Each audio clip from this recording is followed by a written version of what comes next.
Welcome back to the channel. This is the Casuals. I'm Jin. And I'm Saki. Today's episode is Impractical Questions. And so it's been a while since our last one. I believe 5 episodes ago was our last Impractical Questions, and we're finally back at it again. And I believe we are on question 121, correct? I believe so. Man, 120 questions were already asked, and we have a lot more to go, right? Yeah, I have up to 200. Oh Jesus, oh Jesus. We'll Anyway. get through two seasons at least. So, as you know, kind of like a gentle reminder, Saki has a bunch of questions that, could be silly, could be questioning life. What is the meaning of life? It could be really deep, or it could be really, really messed up. It's kind of like, for me at least, personally, it's kind of like a luck of a draw or like a roulette of what's gonna happen. And whenever I hear these questions, I will answer to what first comes to my mind, essentially. It will be my first initial reaction, and then usually it's followed by my explanation as to why I chose that. And so yeah, without further ado, we can get started. So what is the first question of today?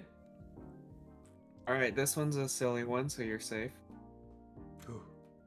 Do vegetarians eat animal crackers? No. They just quiver in fear when there's like anything animal named, right? So animal crackers is just a no-go. They just don't even go near it. What else is like another animal like name that has? They don't even touch baseball bats. Wait, why baseball bat? Because it has bat as a fucking animal. Oh my gosh. That's the only other animal that I could think of that has an animal related to them that's an object. Oh no, I was gonna say, do you think they don't ride cars because they're technically powered by horsepower? Horsepower. Yeah. You just gotta walk. I wonder. I was trying to think of another one, but I couldn't. Yeah. I wonder if there's a, what's it called? An animal cracker that really has, like, some sort of, like, meat, Frosted animal? I'm just kidding. Those pink and white frosted animal crackers. Here you go. By the way, they're from you remember that pig that we grew up in the farm? Yeah, it's in there now. In pieces. And paste. Dude, I think kids would be traumatized if you were to pull something like that. Yeah, they'd need therapy. They would need therapy. But, I guess another question that I just thought of right now. If you feed... if you feed a bird an animal cracker, is it cannibalism?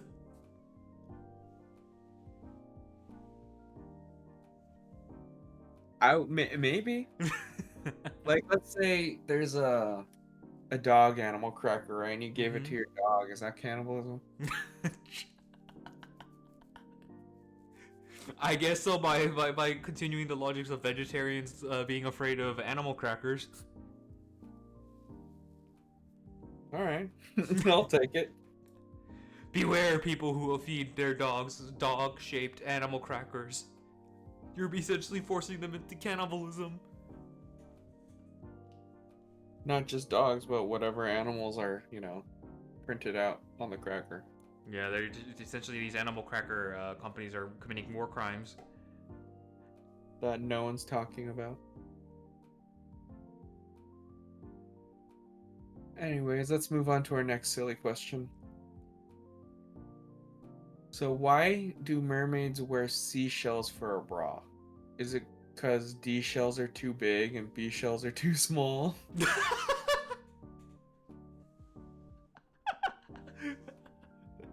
Yes. These shells are too big. Oh my god. I never thought about that reasoning behind why mermaids are depicted as wearing seashells. Because if you think about it, it's kind of stupid.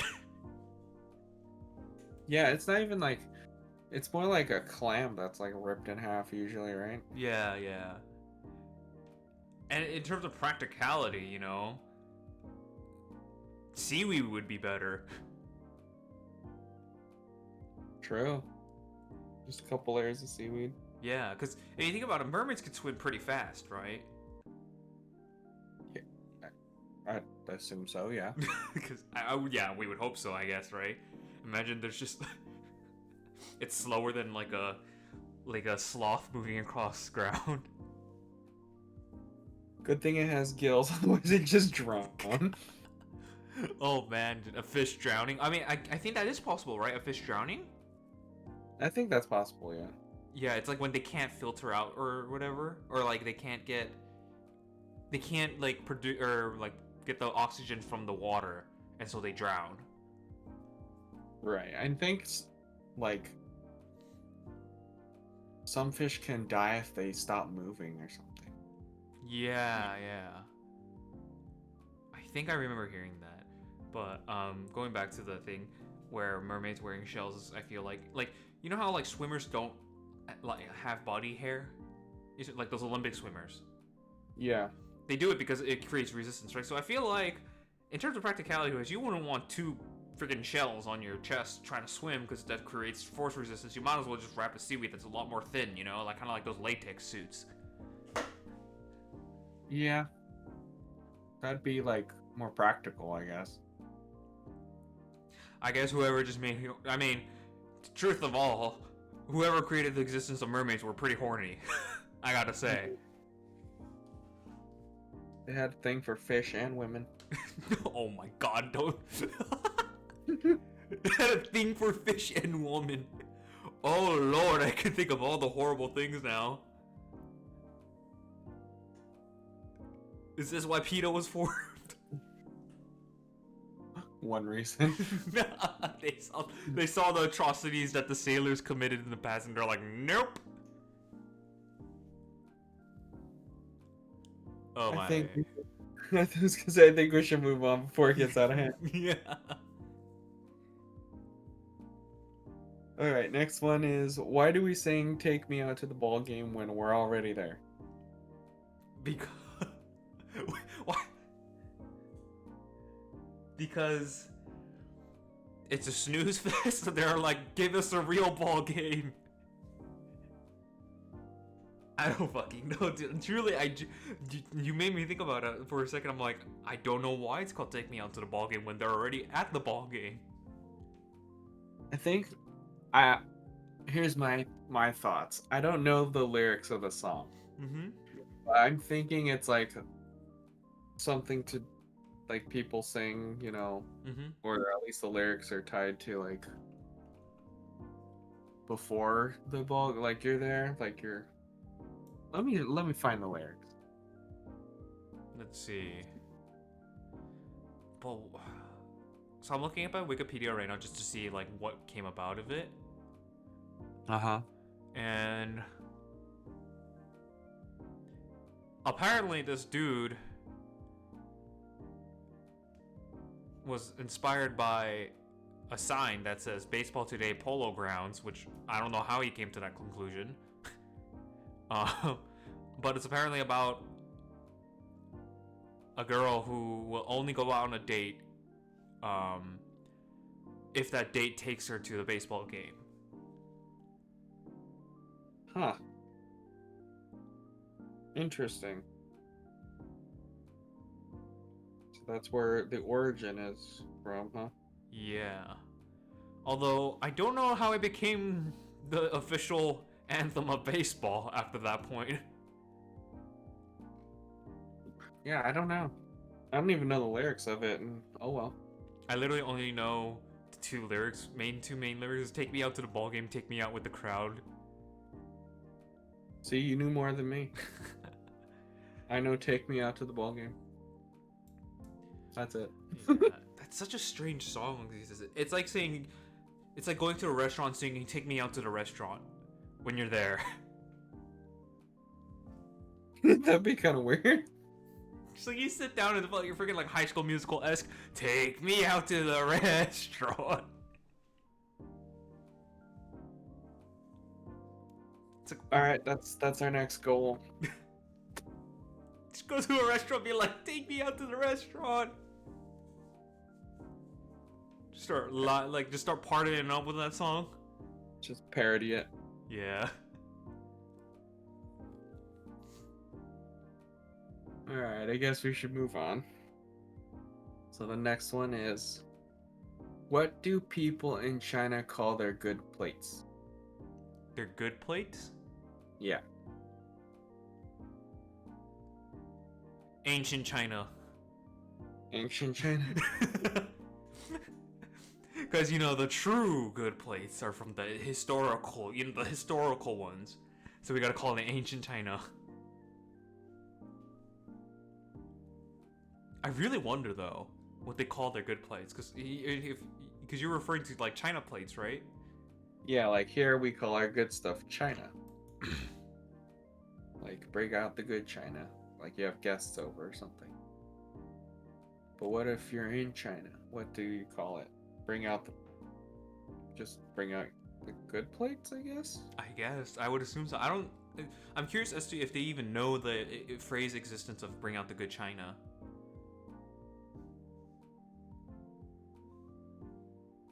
I don't think they would. That'd be interesting if they did, but Yeah, because I think it'd be like the same as like, in other... I would assume in some other countries, right? I don't know if this is factual or not, but when they call it like American hamburger, I would assume there's like some sort of like classification towards American hamburger versus their own country's hamburger, right? Or is it like called something completely different? Like, yeah, I wouldn't know. that's true, because like in other countries you would see like American hamburgers, like style or whatever. Yeah, Hamburger American style. yeah. And I don't think that just exists. Like, we don't call it American style here. It's just regular hamburger or cheeseburger, Right. So I guess that same logic does apply to, like, good or China plates, In there, it's probably just called plates or something, like regular plates. Probably. That's interesting to think about it. And you know what? I just suddenly had a thought when I talked about, or when I said the words good or China plates. I'm like, I wonder if that term came around because the British stole everything.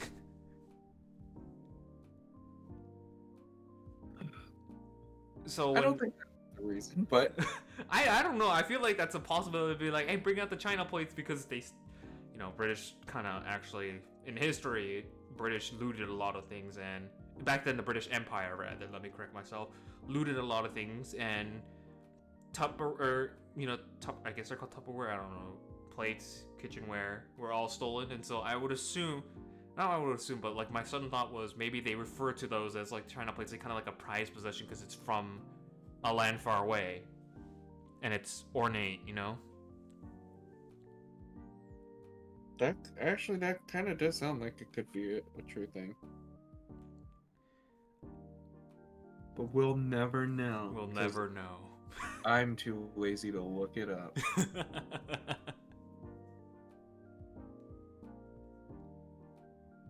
All right, moving on for our fifth question this episode. Is cereal a soup? Yes. Actually, no. Okay. Because yes and no.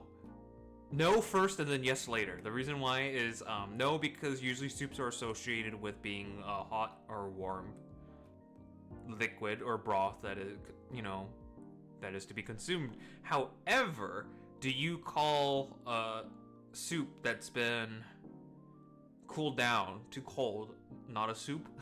And I don't think most people wouldn't say it's not a soup anymore. They just still call it soup. So because of that logic or reasoning, cereal is a soup at the same time. I could see that. I always thought it would be like the contents inside of it, maybe. Or I think if it's just like a hot like broth. Yeah. With something in it, maybe, but because like I don't think you can argue like it has to. Well, it could be like, well, yeah, because like you can make a potato soup, you know, and it's not gonna be like a beef broth soup or like chicken noodle soup, where it's like, you know, the potato soup is still thick, you know, Mhm. and it still qualifies as soup. So I assume it's kind of like very broad in terms of like some sort of liquid or close to liquid emulsion of that is hot and served hot. Okay. Okay.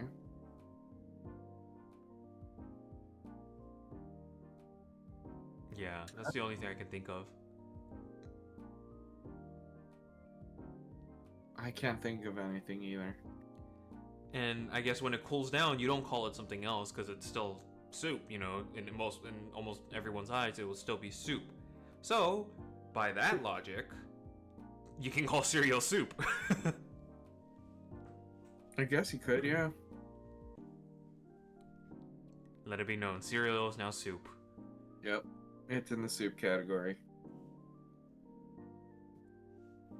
So our next question. Oh, okay. If a hermaphrodite got sent to a gender-specific prison, which one would they get sent to?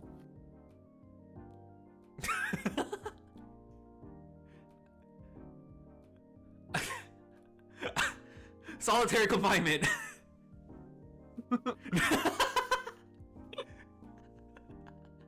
I was like, maybe, because I thought in my, in my head, I was like, maybe they have like a unisex prison. So I'm like, nah, they don't exist. They don't. The government doesn't fund enough for that one. They're just gonna throw them in solitary confinement instead. So, do they?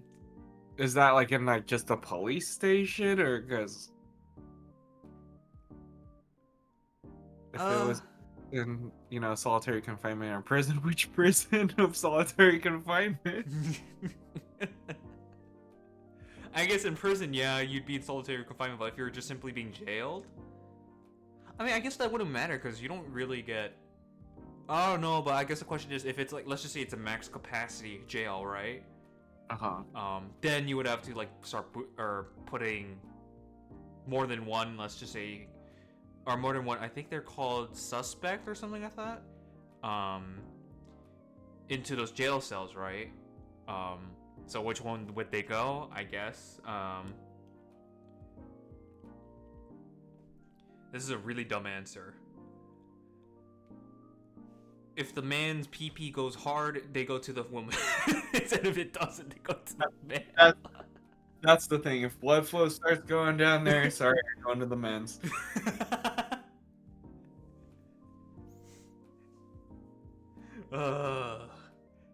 But yeah, that is kind of interesting if such as existence were to happen and they were to commit a crime and then they would go beyond a jail but go to prison.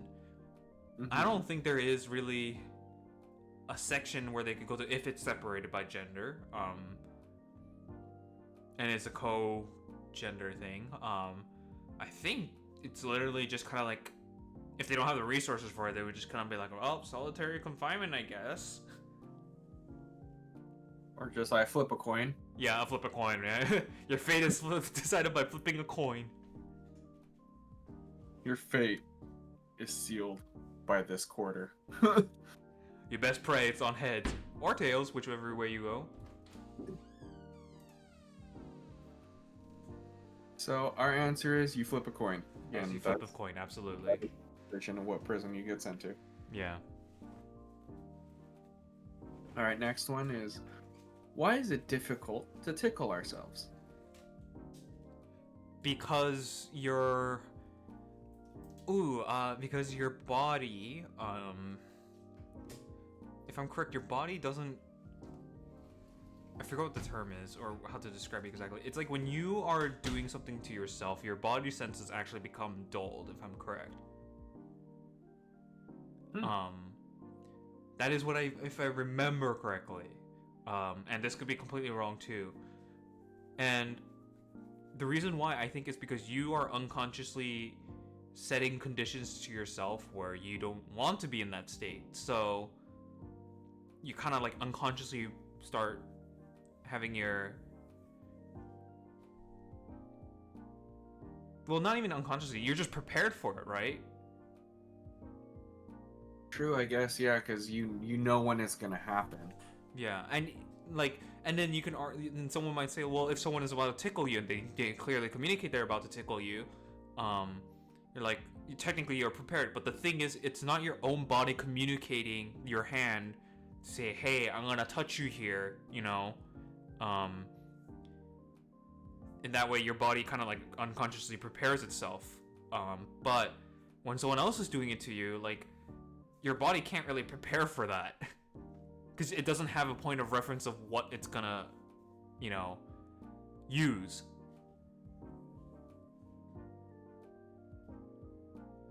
It's like the same question of why can't you punch yourself really hard? Your body stops itself from doing so. True, but we did have that question in season 1. True. It's like, are you really strong or are you really dumb or something like that? It was the second question. If you punch yourself and it hurts, are you weak, strong, or stupid?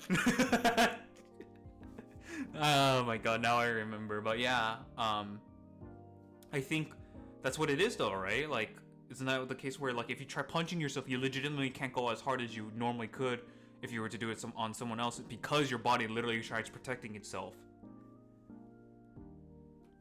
I guess so. And I think that logic kind of applies with tickling, even though it's not as, like, it's not dangerous theoretically. It still does it because you don't want to be in a state outside of normal functioning state. All right. I guess we'll go with that answer. In order to find out that if you could tickle yourself, punch yourself really hard. And then let us know how that went. All right, this one I think I know the answer to, but at the time I didn't. Okay. What hair color do they put on a driver's license of a bald person? Just NA? Black, I believe, right? But they don't have hair. Yes. I think it's because. Huh. What if you're natural blonde? True. Do they put blonde? I wonder, has there ever been a case where a human was born bald and continued to be bald throughout their life? Remember that really old kids show, Caillou? Yes. Remember there was a theory that he had cancer or something? Yes. There you go. That's your answer. I'm just kidding. I think what they do is actually because when you are registered, I don't know actually. I don't know if they would go that far, like they want to waste that much time. I think they would just ask you, right? What was your hair color before you were bald? I'm gonna Google it really quick. Yeah, because like I was like, maybe they referenced a passport from a long time ago, but I'm like, that's too much of a hassle. They're not gonna do that. They're not gonna look for your birth certificate either.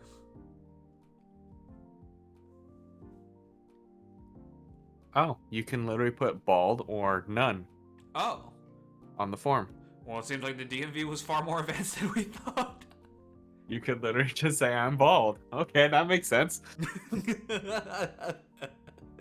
whole thing, we're like, all right, we gotta assign them a hair color. It's like, you could just do it bald. They just made too much sense, man. You're making too much sense. Stop. They made too much sense. They thought of it all. So now we know. Mm-hmm. You just put, it either says bald or none. Damn. All right. If a candle factory burns down, does everyone just stand around and sing happy birthday? Yes. They're legally obligated to do so. They just have to be like, "Happy birthday," while tears are coming down because they lost their jobs. Yep. Oh And my all the god. Imagine if it was like a scented candle too. Oh, dude. Well, I mean, it says a candle factory, so I mean, they do make scented candles, I'm assuming. But all those different scents combined at once, I feel like would be horrifying.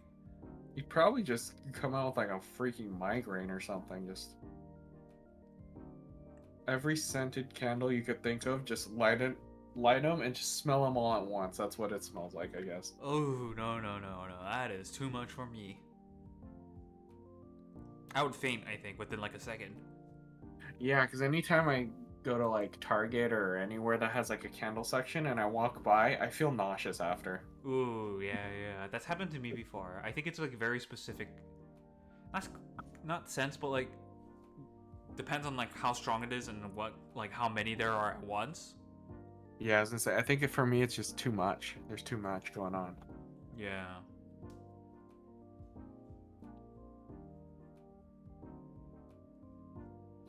Anyways, I guess our last question. I would like to know your answer for this. Okay. What was the best thing before sliced bread?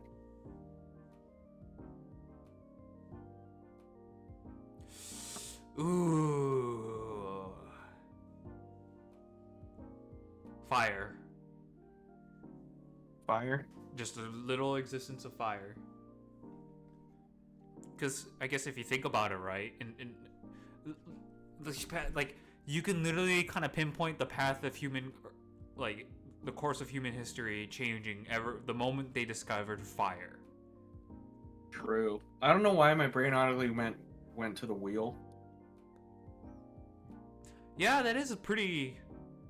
but fire is, I guess, more important than the wheel. Yeah. But I think like literally like most people would argue, right, in terms of like the most important invention or thing to come out of human's history, it is quite literally fire, because fire helps you do so many things. It does, actually. Keeps you warm, you can cook. Purifies water, can cauterize wounds, although you probably wouldn't want to go that far, but I mean if you had to. Heat treatment for metals, heat treatment for anything, stave off predators with fire. Use ash is for other applications. I think you can like create clay out of it or something like that, depending on how you mix it. Oh, yeah. Preserve foods, you know. Just literally like it's like a tech skill tree, right? The moment you discover fire, it like branches off into like thousands of different ones. Yep. That is true. But I do have to say, sliced bread is very important in human history too. Can you imagine before sliced bread, you're like, I want a sandwich, but I don't want to eat 2 whole loaves of bread. Caloric bomb. You just take a whole loaf of bread, put some meat and cheese or whatever, and then you take another loaf and close it. And they're like, why don't we slice this bitch? This dude's like, too much carbs. Yeah. Oh man, yeah. It is very strange to think about that there was a time before sliced bread. Yeah. I think it was Betty White who was older than sliced bread. Yes, I believe so. I remember that random fact being thrown around. Yep. I was like, there's no way. And I was like, yep, she is older than the invention of sliced bread. How? That's crazy. Oh, man. Yeah, that is crazy. Some people are older than things that seem to be ancient. Right? What you think would be ancient, but they're not. Yeah, like my grandma was literally there before. She was born before World War II started. She lived through the entirety of World War II, Cold War, rocket launch, introduction of cell phone, introduction of the internet, or introduction of internet, then cell phone, I believe. Introduction of smartphones, introduction of just electric cars, all this stuff, and she's still living today. She's 100 years old, 100 plus years old. That is amazing. What a life to go through that many major events. Yeah, it's pretty crazy.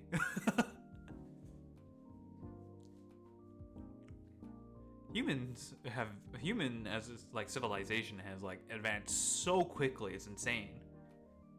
Yeah, seriously. Oh man, I can't wait until the next 10 years. Maybe I'll get some Google glasses. Oh boy. I think AI girlfriends are next. Maybe, yeah. Who knows? Maybe that'll be another topic. What does the future hold for us? But for now, I'm gonna end this episode. So I'm Jin. And I'm Saki. This is the Casuals, and we'll see you next time. Bye bye.